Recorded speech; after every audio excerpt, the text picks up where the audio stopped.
Okay, this time, how about if our parabola has a vertex not on 0, 0? Okay, so kapag ganun ang given natin, we are going to use these equations. Okay, so parehas lang yung given natin kanina, pero magkakaroon na tayo ng h, k. Okay, so ito ay parehas lang in such a way na parehas yung 4c, and then sinubtract lang natin h, k doon sa x, y. Okay, so ito ay parehas, sa pinagkaiba lang ay yung sign, and then ito rin, ang pinagkaiba lang din ay yung sign. Okay, so dito, mamumove yung ating parabola mula sa ating origin. Okay, so again, kapag positive, ang y minus k squared is equal to 4c times quantity of x minus h, ang graph natin opens to the right. Okay, and then if it is a negative, opens to the left. Okay, and then kapag sa second set ng equations natin, having the first variable as x, okay, so kapag positive si 4c, therefore upward tayo. Pag negative ang 4c natin, downward tayo. Let us have our first example. Let us graph quantity x minus 2 squared equals 12 times y minus 1. Okay, so again, this equation, so first variable natin ay x. So gagamitin natin yung x minus h squared is equal to 4c y minus k. Okay, so let us identify first the focal distance. Okay, so to get the focal distance, okay, so we have x minus 2 squared is equal to 12 y minus 1. And then, kahit yung 12 na lang ang kukunin natin, yung 12 i-equate natin sa 4c. So, we have 12 is equal to 4c. And then, divide both side by 4. Okay, para si c na lang matitira. So, c is equal to 12 divided by 4, that is 3. Okay, next, the vertex. Okay, and then to identify the vertex, babalik na rin lang natin yung sign natin kay h, k. Okay, ang h natin dito is 2. Okay, and then since ito ay negative x minus 2, ang 2 natin is negative dahil kay minus, pagdating sa vertex, okay, siya ay magiging positive. And then, dito rin ay negative. Pagdating dito rin ay magiging positive din. So, the vertex is 2, 1. Okay, so let us now plot the vertex and the focus using the focal distance. Okay, so this is 2, 1. Okay, this is 2 and then this is 1. Okay, so this is our vertex. Okay, 2, 1.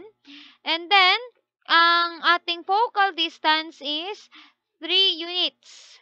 Okay, so paano ba natin malalaman kung upward, downward, to the left or to the right?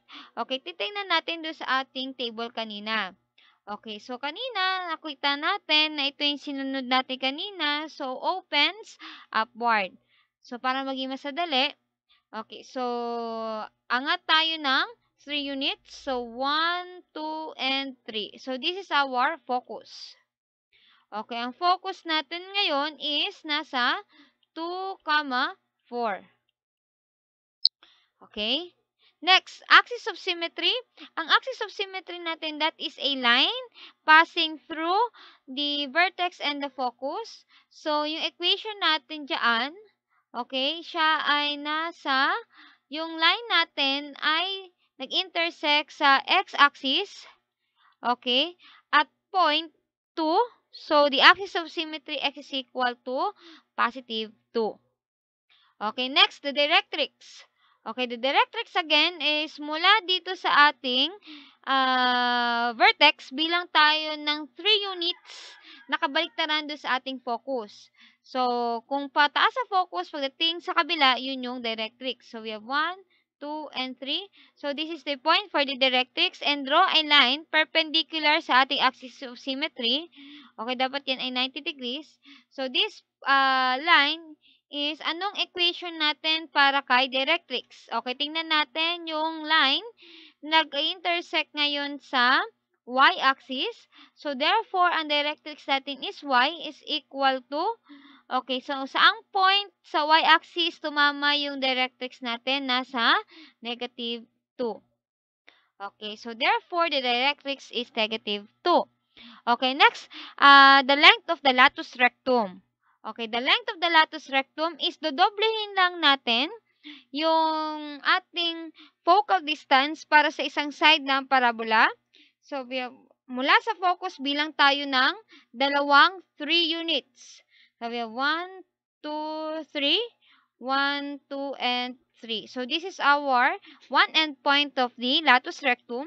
And then, the other side, we have to count 2, 3 units. 1, 2, 3, 4. Dagdag tayo ng dalawa. 5, and 6. Okay, so this is our one end point of the latus rectum. Okay, so the length of the latus rectum, kung ito ay 6, therefore ito rin ay 6. So 6 plus 6 equals 12. So we have the length of latus rectum as 12 units. Okay, and then the endpoints of the latus rectum, kunin natin yung coordinates nito. So, ang coordinate point natin dito is, okay, tumapat siya sa negative 4, okay, positive 4. And then the other one is, we have 6 here, 7 and 8. So, we have 8, sa y-axis positive 4. Okay, so 8, 4. Okay, 8, 4 and negative 4, 4. Okay, and then to graph this now, kompleto na yung parts sa equation natin. So, we should connect now the vertex and the endpoints of the latus rectum. Okay, and then magkakaroon tayo ng ganitong parabola. Okay, and then pangalanan natin yung parabola natin na this is quantity x minus 2 squared is equal to 12 times y minus 1. Okay, and then this graph now is the final answer. Net. Graph quantity y plus 3 squared equals negative 8 times the quantity of x minus 2. This equation follows using y minus k squared is equal to negative 4c times the quantity of x minus h. Okay, we are going to use negative because our given here is also negative. Okay, the focal distance is, okay, so equate natin, negative 4c is equal to negative 8. Okay, and then dividing both sides by negative 4, para si c na lang matitira. Okay, so c is equal to negative 8 divided by negative 4, that is positive 2. So, the focal distance of this parabola is 2 units. Okay, and then let us get the vertex. The vertex is h, k, and the value of h here is, if this is a negative 2, pagdating kay vertex, siya ay magiging positive 2. And then, para kay k, okay, kapag dito ay positive 3, pagdating kay vertex, siya ngayon ay magiging negative 3. Okay, and then let us have the focus. Okay, so for us to identify the focus, let us plot first the vertex, which is 2, negative 3. So we have positive 2 and negative 3. So this is our vertex. And since our given is in the form of quantity y minus k squared is equal to negative 4c times the quantity of x minus h, and we have negative, therefore yung graph natin opens to the left. Okay, opens to the left. So, ibig sabihin, magbibilang tayo ng 2 units mula sa vertex papunta sa left. So, we have 1 and 2. So, this point is our focus. So, ang focus natin dito, ang coordinate point natin dyan is 0, negative 3.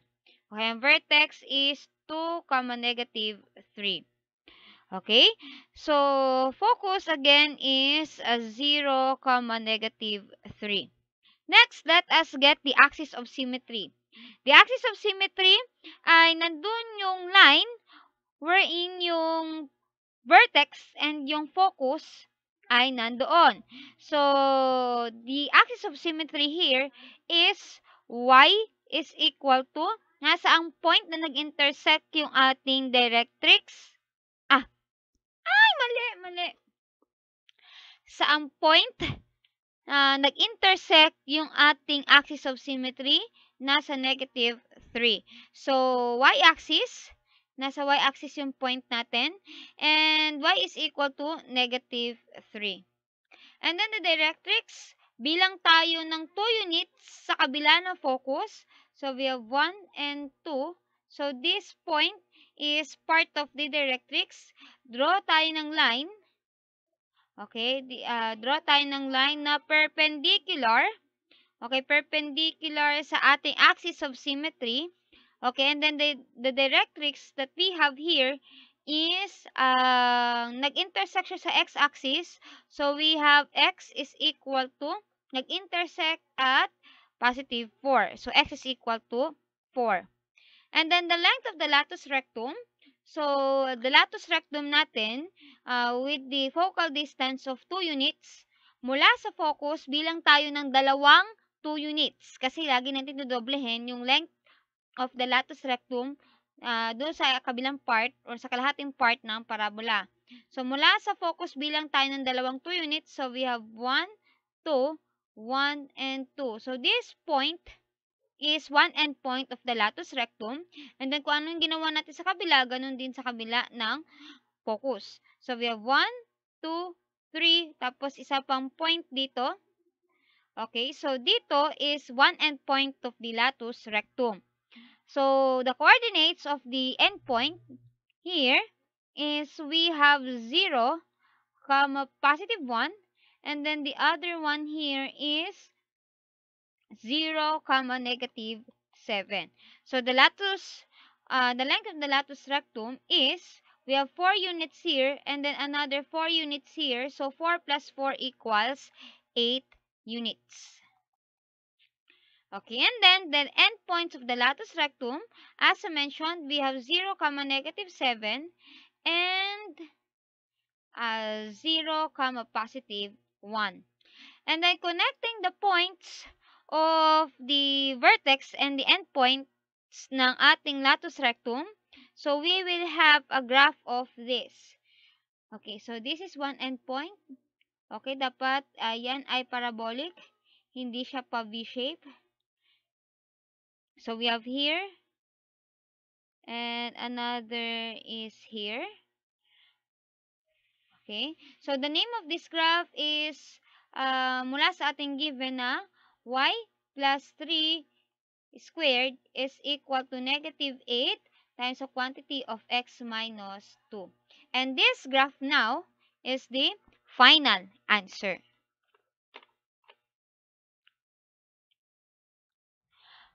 Find the equation of the parabola with a vertex at 3, 6 and the focus at 3, 4. So for us to get the equation of the parabola, let us plot first the vertex. So this is 3 and 6. So this is our point for vertex, and 3, 4. So this is the point of the focus. So with respect do sa direction ng focus dun sa ating vertex, ang graph natin opens downward. Okay, if our graph opens downward, therefore the equation that we are going to use is quantity x minus h squared is equal to negative. Negative tayo dahil downward yung graph natin. So, negative 4c times the quantity of y minus k. So, for this, let us get the focal distance between those 2 points. Obviously, makikita natin ang focal distance dito ay 2 units. Okay, 2 units. Pero kapag hindi natin kinailangan ng graph, okay, so pwede natin gamitin yung distance formula. Okay, so distance formula will be used for our focal distance if hindi kailangan ng graph. Okay, so 2 points natin is 3, 6 and okay, 3, 4. So this is our first point and our second point. So square root of quantity x sub 2 minus x sub 1 squared plus quantity y sub 2 minus y sub 1 then squared. So it is equal to square root of x sub 2 is 3 minus 3 squared plus y sub 2 is 4 minus 6 then squared. So it is equal to the square root of 3 minus 3 equals 0 squared plus 4 minus 6 equals negative 2 squared. So we have a square root of 0 plus negative 2 times negative 2 equals 4, which has a square root of 4. And when we have square root of 4, that is positive and negative 2. But since we are looking for the distance, we take the positive 1. So the focal distance is, of course, 2 units. Okay, so meron na tayong vertex, h, k, mula sa 3, 6, and meron na rin tayong focal distance. So we can now able to get the equation of the parabola by substituting all those values to this equation. So we have x, and since ang given natin kay vertex kay h is positive, pagdating dito siya ay magiging minus. So minus 3 squared is equal to negative 4 times the value of c is 2. Then y minus 6, since si 6 the vertex natin ay positive. So simplifying further, we will have x minus 3 squared is equal to negative 4 times 2 equals negative 8 times the quantity of y minus 6. And this equation now is the final answer. Next, find the equation of the parabola with the focus at negative 1, negative 6 and the directrix of y equals 1. So again, for us to see the clear picture of this, we will plot the focus negative 1, this negative 1 and negative 6. So this is our focus. Okay, focus at negative 1, negative 6. And the directrix of y is equal to 1. So dito sa y-axis, hanapin natin si 1 and then gawa tayo ng line na perpendicular sa y-axis. So this line is our directrix. Y is equal to 1. Okay, and then find the equation of the parabola. Okay, so kapag hinahanap natin direction of the graph, dapat meron tayong vertex. And we all know na ang vertex ay matatagpuan sa pagitan ng directrix at ng focus. So makuha natin yung vertex is pamamagitan ng midpoint. Okay, so ang midpoint natin, or pwede rin gamitan din natin ng pagbibilang and then divided by 2. Okay, so kapag bibilang natin yung units, we have 1, 2, 3, 4, 5, 6, 7. So here, ang ating distance between the focus and the directrix is 7 units. And kukunin natin yung nasa gitna. So 7, okay, divided by 2 is equal to 3 and 1/2. So bilang tayo ng 3 and 1/2. And makikita na natin doon yung vertex. Sabihin tayo ng 1, 2, 3, tapos and a half. So, nandito yung ating vertex. So, ano yung coordinates ng vertex natin? So, we have negative 1, negative 2, and 1/2, or pwede ring negative 1/2, negative 5/2. Okay, so this equation follows. So since si focus ay nasa baba ng vertex, gagamitin natin yung equation na uli, x minus h squared is equal to negative 4c times y minus k. So, we have now the vertex as negative 1, comma negative 5 over 2, and our focal distance is 3 and 1 halves. Okay, so we have now the vertex as negative 1, comma negative 5 over 2, and then the focal distance is 3 and 1 half, or pwedeng 7 over 2. So, kapag kukunin natin yung equation, i-substitute lang natin yung values ng h, k, and c sa equation. So, we have quantity x. Okay, so since negative yung vertex natin dito, siya ay magiging positive 1. And then, squared is equal to negative 4 times 7 over 2 times the quantity of y. Ang k natin is negative 5 over 2. So, pwede maging positive yan, 5 over 2. Simplifying further, we will have quantity x plus 1 squared is equal to, multiply natin, negative 4 times 7 over 2. It is still the same with negative 4 over 1 times 7 over 2. So, we will have negative 28 over 2 times 1 equals 2. Negative 28 over 2 is equal to negative 14. So, yung negative 4c natin is equal to negative 14 and then times the quantity of y plus 5 over 2. So, this equation now is the final answer.